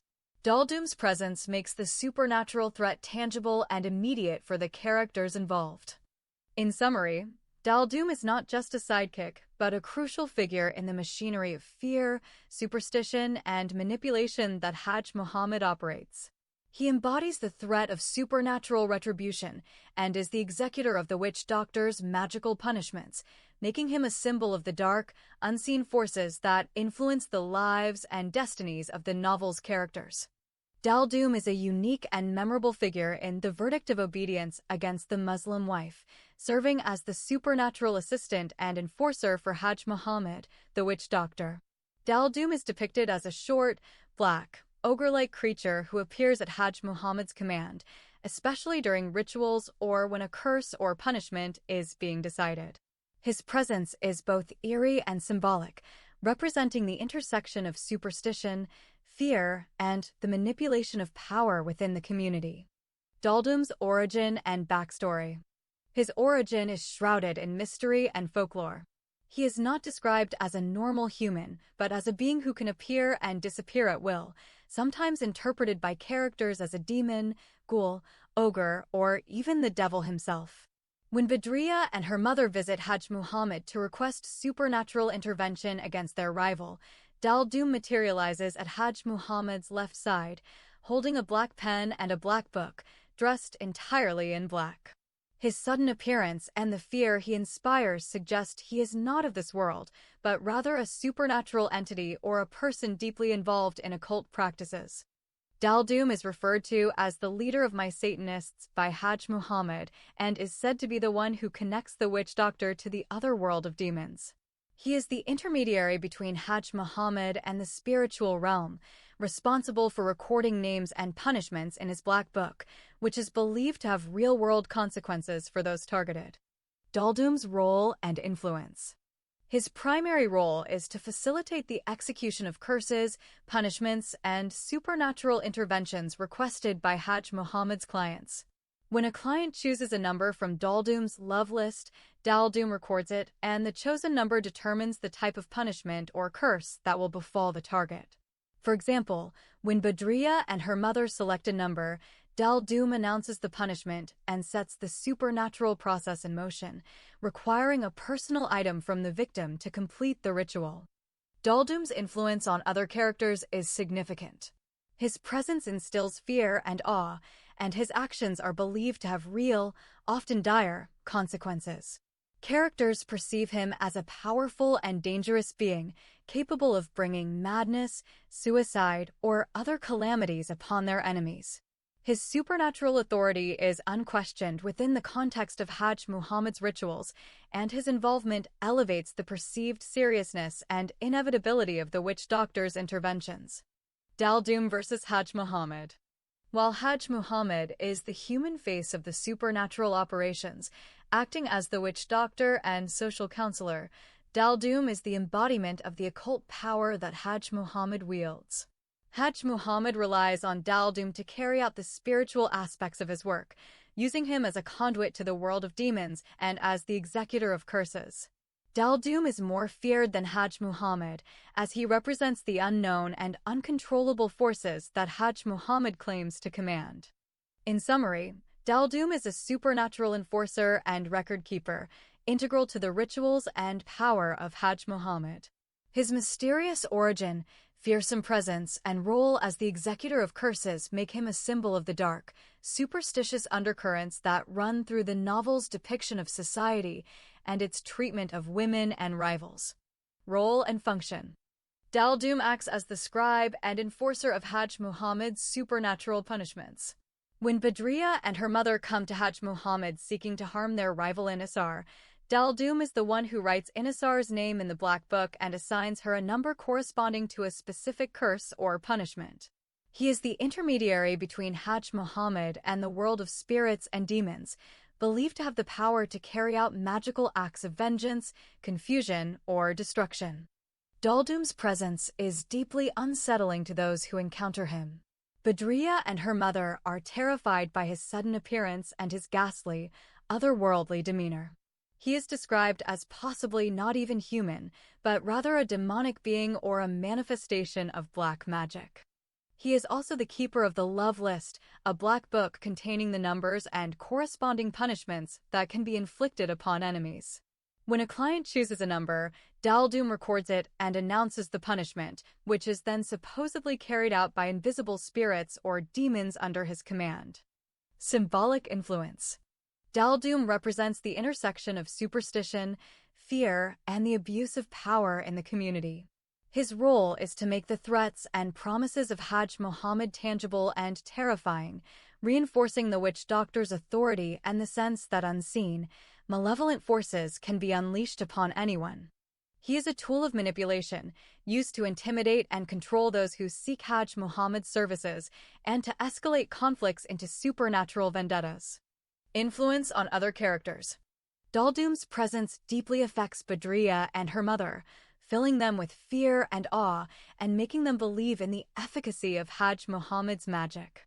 Their willingness to go along with the ritual, choose a number, and provide a personal item of intisars is driven by their terror of Daldum and what he represents. For Hajj Muhammad, Daldum is both a theatrical device and a supposed conduit to the supernatural, enhancing his reputation and the seriousness of his threats. In summary, Daldum is the embodiment of the novel's themes of superstition, manipulation, and the use of fear as a means of social control. He is not just a character, but a symbol of the unseen, often irrational forces that shape the lives and destinies of the novel's characters. When Sami reveals to his father, Mr. Osman El-Taib, that he is in love with Intisar, a poor girl from a less privileged family, Mr. Osman reacts with anger, disbelief, and strong opposition. He is deeply invested in social status, wealth, and family reputation, and cannot accept that his son, who comes from a wealthy and influential family, would choose to marry a girl from a poor background. Mr. Osman tries to persuade Sami that greatness and suitability in marriage are determined by wealth, family status, and noble lineage, not by love or personal qualities. He insists that Sami should marry a girl from a great family, such as the daughter of the city's prominent imam, and dismisses Intisar as unworthy because her family is not well known or wealthy. When Sami stands firm in his love for Intisar and refuses to be swayed by his father's arguments, Mr. Osman becomes furious, forbids him from mentioning Intisar again, and even writes her name in his notebook and circles it in red as a mark of his disapproval and anger. The confrontation ends with Sami declaring that no power on earth or in heaven can separate him from Intisar, and Mr. Osman cutting off the conversation, making it clear that he will never accept the relationship or allow his name to be associated with Intisar or her family. Sami responds to his father, Mr. Osman El-Taib, with determination, honesty, and defiance. When his father tries to pressure him to abandon his love for Intisar and instead marry a girl from a wealthy, great family, Sami stands his ground and refuses to be swayed by arguments about social status, wealth, or family reputation. Sami insists that greatness is not defined by money or lineage, but by personal character and love. He challenges his father's logic, pointing out the contradictions in his father's arguments about what makes a person great. Sami also refuses to accept his father's attempts to control his future or dictate whom he should marry. When his father demands that he never mention Intisar again, Sami boldly declares that no power in heaven or on earth can separate him from Intisar or prevent him from marrying her. Sami's response is marked by a mix of respect for his father and a firm commitment to his own values and feelings. He does not back down, even when his father becomes angry and forbids any further discussion of Intisar. Instead, Sami makes it clear that his love for Intisar is unwavering and that he is willing to face any opposition, even from his own family, to be with her. When Sami reveals his love for Intisar and his desire to marry her to his father, Mr. Osman El-Taib, the conversation quickly becomes a clash of values, class, and generational expectations. Mr. Osman El-Taib's reaction. The father is initially dismissive and incredulous when his son confesses his love for Intisar, a poor girl from a non-prominent family. He is less interested in her name and more concerned with her social status and family background, asking, "What is she?" I had never heard of this name before in my life. Not among famous businessmen, religious leaders, or politicians. Where did you get this name? He is shocked and angered to learn that Intisar's father was just a municipal clerk and that her family is poor, with no wealth or social standing. Osman insists that greatness and suitability for marriage are determined by wealth, family status, and nobility, not by personal qualities or love.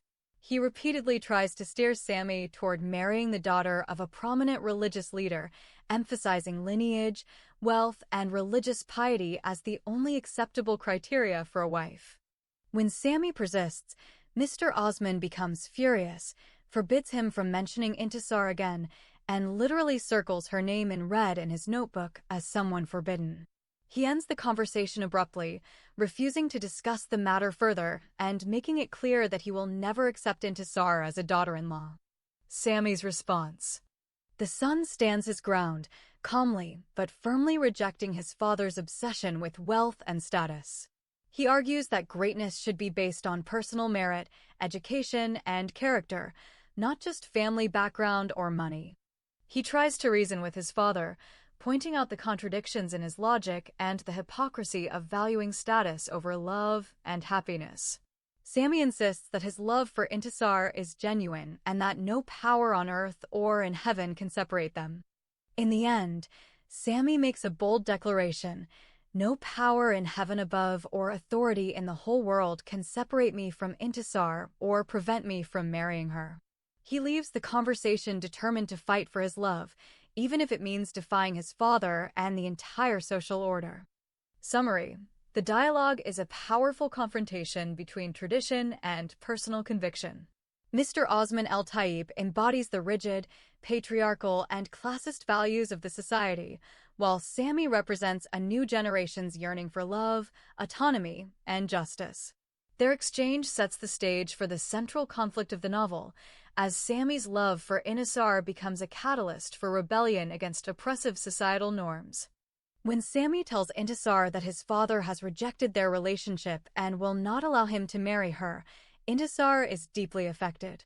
She is initially shocked and saddened, but she also feels a sense of inevitability, as she has always feared that their love would not be accepted due to differences in wealth and social status. Intisar internalizes the rejection, feeling that her family's poverty and lack of social standing make her unworthy in the eyes of Sammy's father and society. She becomes anxious about the future, fearing that Sammy will be forced to abandon her and that she will be left alone to face the consequences. The news also increases her sense of isolation, as she realizes that not only society, but even her own family may not be able to protect her from the fallout of this rejection. She is torn between her love for Sammy and the harsh realities imposed by their environment.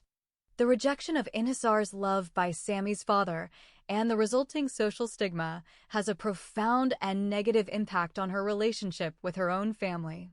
Intisar becomes increasingly isolated and feels betrayed not only by society, but also by her family. Her mother, Sarah, is unable to protect her and is pressured by the community to stop her from seeing Sammy. Intisar's bond with her sisters, especially Firdaus, is loving but tragic, as both are victims of the same oppressive system. The family is torn apart by internal conflict, jealousy, and the external pressures of societal norms. Intisar's struggle for autonomy and love becomes a catalyst for family tragedy, leading to betrayal, forced marriage, and ultimately the destruction of her family unit. The novel portrays her as both a victim and a symbol of resistance, but the cost is the breakdown of familial trust and support. Why do Intisar and Sammy tell each other they would kill themselves if their love does not lead to their marriage?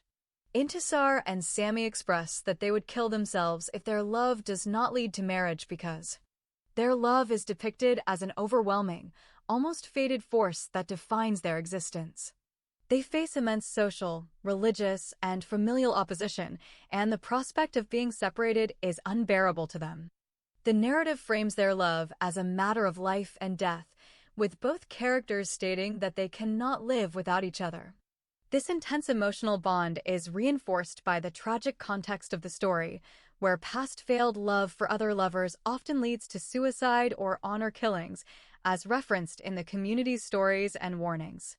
Their threats of suicide are both a reflection of their desperation and a dramatic device to highlight the stakes of their forbidden love in a society that condemns such relationships. In the novel, both Intisar and Sammy threaten to commit suicide if their love does not lead to marriage, and they do so in very explicit and emotionally charged ways. Their threats are not just passing remarks, but are woven into their conversations and letters, reflecting the depth of their desperation and the impossibility of their situation within their society. How they threaten to commit suicide. Sammy tells Intisar that if she listens to her mother and leaves him to marry another boy, Hassan, he will burn himself alive. He says, "If you change your mind and marry that selfish boy, I will burn myself alive if you do not marry me." Intisar tells Sammy that if he listens to his father and leaves her, she will drink poison and kill herself. She says, "If he listens to your father and leaves me, I will drink poison and kill myself." Both express that their love is so intense and all-consuming that they cannot imagine living without each other. They repeatedly state that no power on earth or in heaven can separate us, and that if they are forced apart, death is preferable to a life without their beloved. These threats are not just dramatic flourishes, they are rooted in the tragic context of the story, where failed love often leads to suicide or honor killings, and where the characters are acutely aware of the dangers and consequences of defying their families and society. Their willingness to die rather than live without each other is a reflection of both their personal despair and the oppressive environment in which they live. Here are direct quotations from the conversation between Intisar and Sammy where they threaten to commit suicide if their love does not lead to marriage. Sammy's threat: "If you leave me and marry another man, I will burn myself alive." Intisar's threat: "If you listen to your father and leave me, I will drink poison and kill myself." These threats are made during a conversation where they both express their desperation and the depth of their love, feeling that life would not be worth living if they are forced apart by their families and society. The context is that both are under immense pressure from their families and the surrounding community, and their love is forbidden due to class, religious, and social barriers. Their threats of suicide are a way to express the seriousness of their commitment and the hopelessness they feel in the face of opposition.